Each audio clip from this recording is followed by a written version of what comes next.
ராம் நாராயண ராம். நாம் யதார்த்தம் அல்லது நடைமுறை சிந்தனையின் இந்த விதியை பின்பற்றி முன்னேறுகிறோம். இந்த மந்திரத்தின் ஒளி, இந்த வார்த்தையின் சக்தி விவரிக்க முடியாதது. இதற்காக எந்த ஒரு சிறப்பு விதியும் தேவையில்லை. வெறும் இந்த எந்திரத்தை இசைத்தாலே அதுவே தானாக ஒரு அதிர்வை உருவாக்கும். இனிப்பு சுவை பற்றி மனிதனுக்கு முன்கூட்டியே அறிவு இருந்ததால் தான் ஒரு புதிதாக பிறந்த குழந்தையின் வாயில் தேன் வைக்கும் போது அது உடனே அதை சுவைத்து விடுகிறது. மந்திரத்தின் இனிமையான ராகம், நினாதம் இதேபோல்தான்.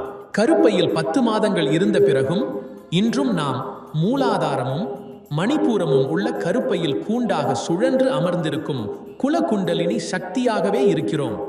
அனைத்து சக்திகளும் விழித்திருக்கின்றன. நாகம் எப்படி விழிக்கிறது? அது கத்தும் சத்தத்தால் கேட்காது. ஏனெனில் அதற்கு காதுகள் இல்லையே. அது நாக்கின் வழியே கேட்கிறது. பாம்பு தன் குழியில் இருக்கும்போது கிராமங்களில் பாம்பு பிடிப்பவர்கள் அந்த குழிக்கருகே ஹிஷ் ஹிஷ் என்று சத்தமிடுகிறார்கள். பாம்பு அதை காணும். அதன் பின் பாம்பு நாக்கை வெளியே காட்டும். பின்பு பாம்பு பிடிப்பவரின் பாடல் மற்றும் வீணையின் சத்தத்தை கேட்டு மெதுவாக எழுகிறது. உடனடியாக பாம்பு பிடிப்பவர் அதன் கழுத்தை பிடித்து விடுகிறார். எங்கள் உள்ளிருந்தும் ஒரு பாம்பு, அதாவது குலகுண்டலினி எனும் சக்தியில் சுழன்றவாறு அமர்ந்திருக்கிறது. இந்த பாம்பு எந்த பாம்பு பிடிப்பவரின் சத்தத்தால் விழிக்கப் போகிறது?